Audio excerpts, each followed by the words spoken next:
Hey guys, it's Rick. I'm back again. It's September and it's one of my favorite months for movies. It's National Silent Film Day. It's September 29th, so this month I've dedicated to watching nothing but silent films. I've got a decent collection. I've been adding to it and adding to it. I've found movies that actually had hidden silent films in them. So I want to show off my collection and maybe you'll find something you might want to see. Silent films, 80% of them have been destroyed or no longer with us, or just wasted away to time. So they're very important to our history. A lot of these are just absolutely fantastic films. I can safely say I have never seen a bad one yet.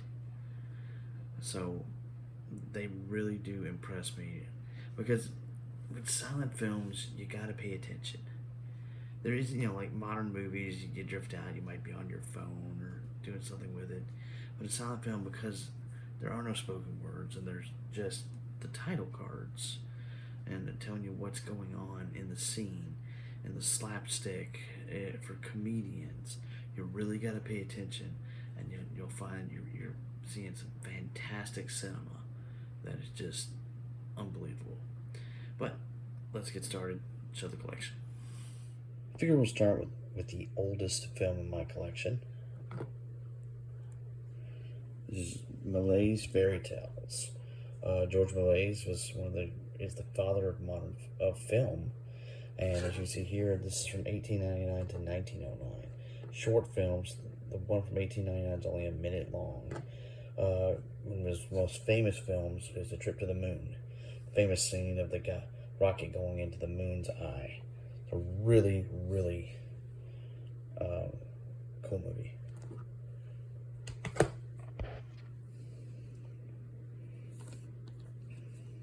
I watched this for the first time last year. This is Running Wild, a W.C. Fields film, which was a really funny movie. Really enjoyed it.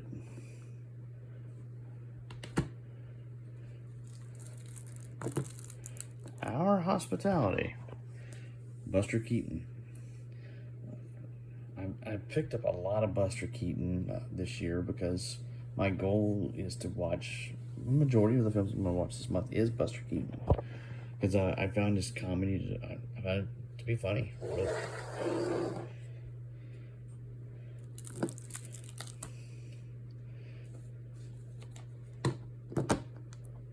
Modern Times, the last silent film made in the United States for many years. Charlie Chaplin, fantastic movie. Sunrise. This is considered to be one of the greatest silent film movies ever made. I really enjoyed it. It's a drama. It was the first winner of 3 Academy Awards, including Best Picture. There were 2 movies that won that year. It was Wings and Sunrise, but they eliminated the category that Sunrise came in, so it's been erased from the history books. But that Oscar did happen. And speak of the devil and it'll appear. Wings, your very first Academy Award winning film. Great cinematography. The flying effects are amazing.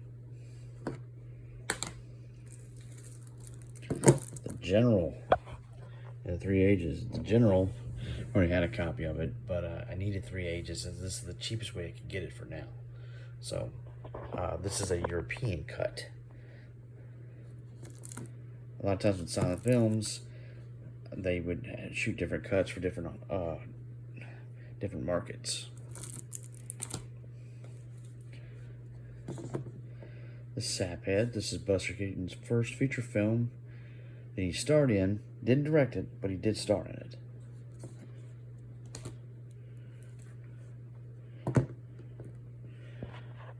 Complete Metropolis. I was lucky to be able to actually see this in the theater. It blew me away. I can see the influence it's had on science fiction. It's a great movie, and it is our Movie Fans United pick of the month.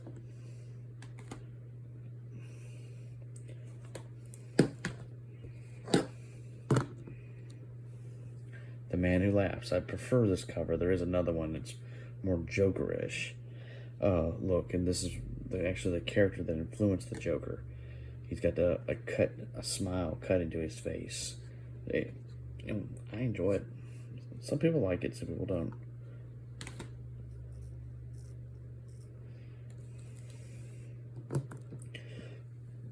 Go West and College. Buster Keaton, a couple of comedies. Never seen them. Looking forward to watching these.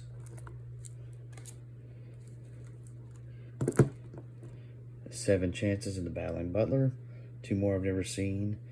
Here, these transfers on these Coen ones are fantastic. Sherlock Jr. and the Navigator. I have seen Sherlock Jr. and it's really a really good movie. Haven't seen the Navigator though. Another copy of The General I have with Steamboat Bill Jr.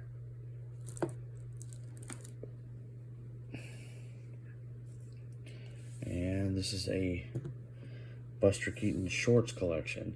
So I plan on watching all these this month. I've watched a couple so far, and but I'm going to probably wait and review this last because there's a lot of shorts on here.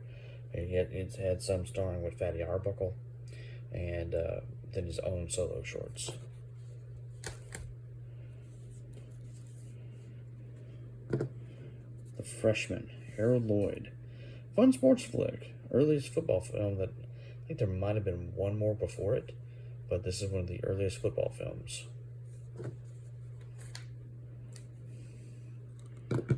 Faust. The best interpretation of the devil I have ever seen in film. Love this movie. Thank you, Ian, for the recommendation.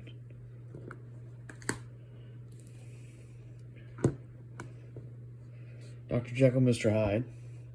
John Barrymore. I've seen this a couple times in the past. Really did enjoy it. There's been many adaptations of Dr. Jekyll, but this is one of the first. Not the first, but one of them. It actually has a couple of the Dr. Jekyll silent films that predated this one. 1912, 1920. There's a Stan Laurel one. Really cool.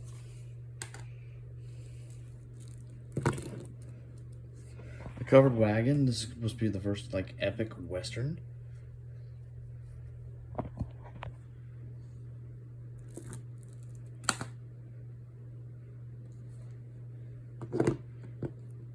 City Lights, a really great Charlie Chaplin flick.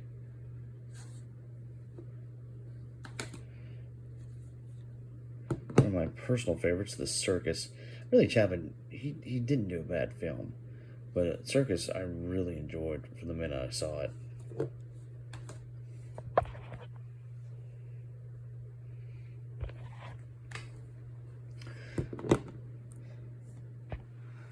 The Cameraman. Buster Keaton. This is the film that made me fall in love with Buster Keaton's work. I really enjoy this movie. Can't wait to see this transfer. And actually, it has a bonus film called Spite Marriage, which I think was his last silent film.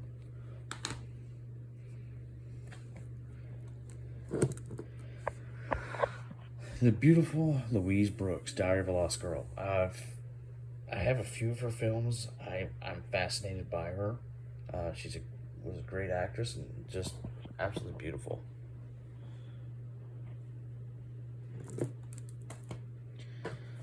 Controversy. The Birth of a Nation, D.W. Griffith. Considered to be one of the 100 greatest films ever made. It was the very first blockbuster and actually held the title record at the theater until Gone with the Wind knocked it off the top. It's not something that people celebrate today because of the depiction of the Klan in the movie as heroes, but it's still worth seeing to know why. Now, this is an upgraded version. After seeing it, I got rid of the Kino version and got the Twilight Time. It has some interesting stuff on it, some retort Civil War silent films and things like that.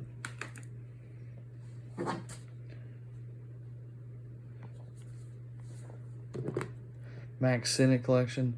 This is a combination of silent shorts and sound shorts.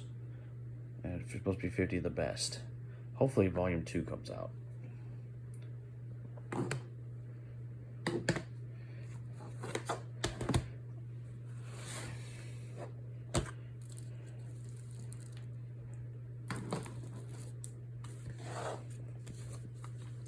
This is a very rare one in my collection. It's the Old Dark House collection.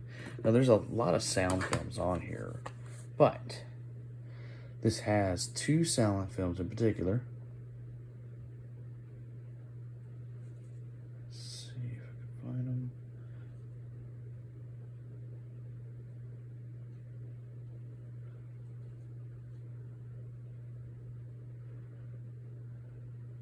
The Cat and the Canary and The Bat. 2 silent films on this collection that their DVDs are usually very pricey. I'm hoping Cat and Canary eventually gets a Blu-ray release.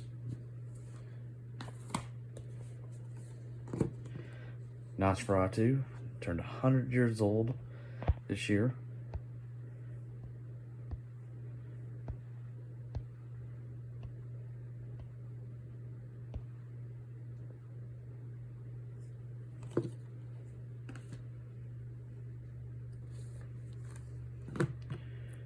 Phantom of the Opera.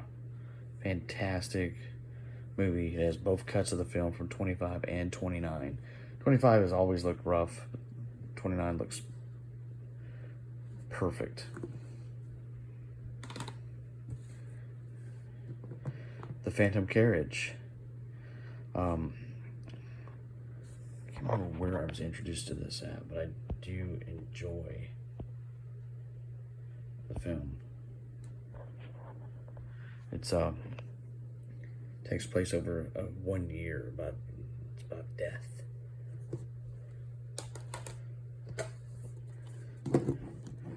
The Penalty. Lon Chaney. One of many Lon Chaney films, like Phantom of the Opera. Oh, that reminds me. There's one more collection I do have to grab.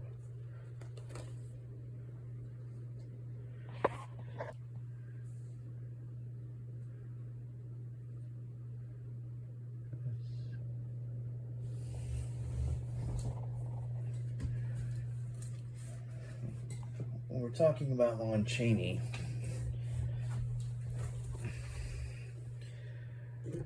this is the TCM Archives Lon Chaney collection. It includes Ace of Hearts, Laugh Clown Laugh, The Unknown. But for me, the highlight of this is a photo reconstruction of London After Midnight, the most famous lost film in history. Closest we're ever going to get to it. Great collection.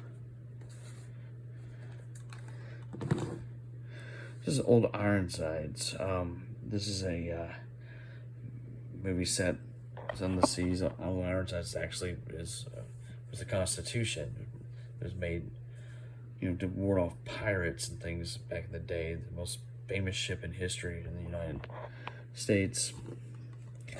Boris Karloff is supposed to be in here, and I think I spotted him, but I can't remember for sure.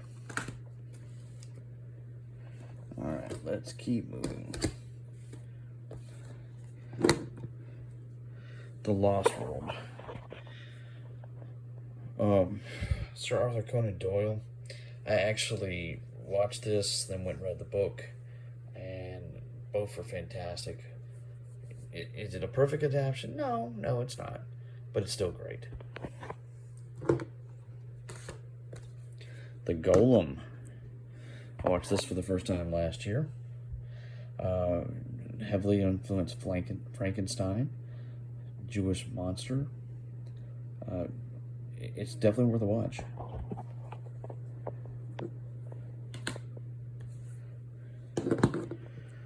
The Gold Rush. Another one that a lot of people, some people like it, some people don't, but I've really enjoyed it.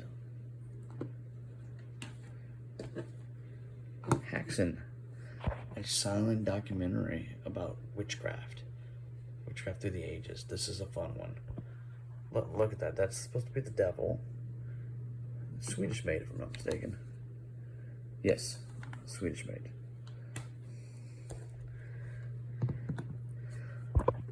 Hunchback of Notre Dame. I've got a great story about this one. So, Kino puts this out for sale. It literally sells out of 5,000 copies immediately. It was a huge smash sell for them. And it's a great movie. Best it's ever looked. I've never seen this movie look this good.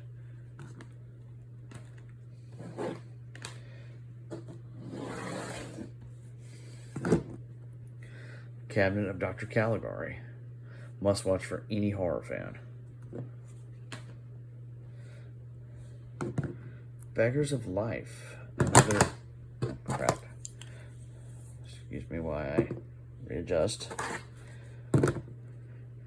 Beggars of Life. I almost completely missed out on this. It went out of print on me. But it's another Louise Brooks movie. And it's Richard Arlen and Wallace Beery, two other good actors. Richard Arlen, you may know from The Island of Lost Souls. Wallace Beery's had a heck of a career. Great movie. It's about bums. The Kid. This was the first Charlie Chaplin movie that I ever owned. My wife got it for me for Christmas one year. And this is what started my love for Charlie Chaplin, actually. Although, yeah. The Modern Times, I think, ranks up there pretty well, too. But everything he did was good.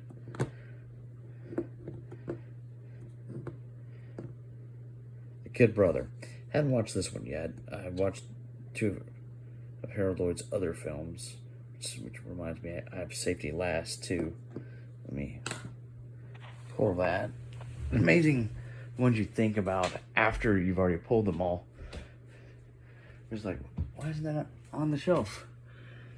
But Safety Last. My first exposure to Harold Lloyd, and I really enjoyed it.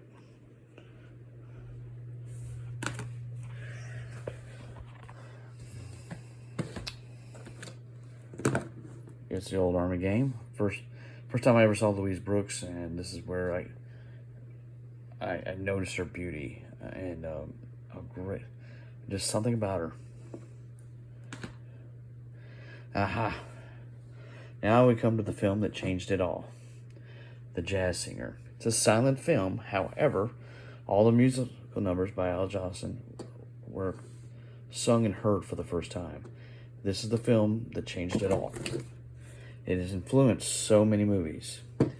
Singing in the Rain being one of them. I highly suggest watching this with Singing in the Rain as a double feature. Alright, but silent films, though Modern Times is considered one of the last ones, they still make some. I've got a few examples of ones that have been made throughout the years. Let's start with this one. Buster Keaton Rides Again. This is a documentary about Buster Keaton, but about making a silent short called The Railrodder. This is him doing it years later in his life, and it was fun. It's neat seeing the interviews with him, too.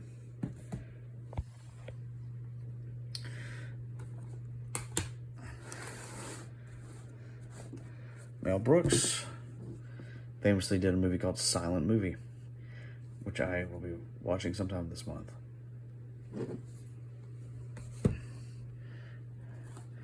In the 80s, oops, I'll just hold it like here. They re-released Metropolis. Now, the one I showed you earlier is a longer cut. This is the one from the 80s with Giorgio Moroder, and has a rock soundtrack. It's neat to see. I don't hate it. Last but certainly not least, The Artist. Won 5 Academy Awards, including Best Picture. It's a silent film. And it all, because, again, jazz singer influence in this. It's definitely worth seeing. A great movie. I think everyone should watch it. Alright, now I got a few hidden gems over here. Movies that have silent films on them that don't stick out right away. Mary Shelley's Frankenstein. This is the Arrow cut. And this is a special feature, is Frankenstein from 1910. This is the first time it's been made commercially available anywhere. So that's one of two reasons why I bought this. Stagecoach. If you flip it over and you look into special features, you can see Buckin' Broadway from 1917 on here as a bonus feature. It's a 55-minute John Ford Western.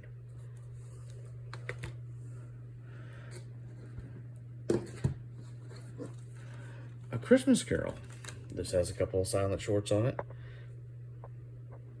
Scrooge and Bleak House.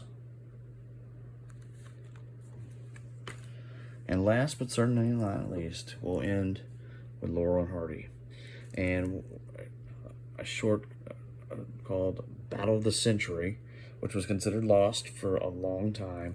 This is the longest cut they've ever found of it. Alright guys, that concludes my silent film collection. Love to hear comments on it. What do you have? What should I get? Please leave messages. Take care. Go watch a movie.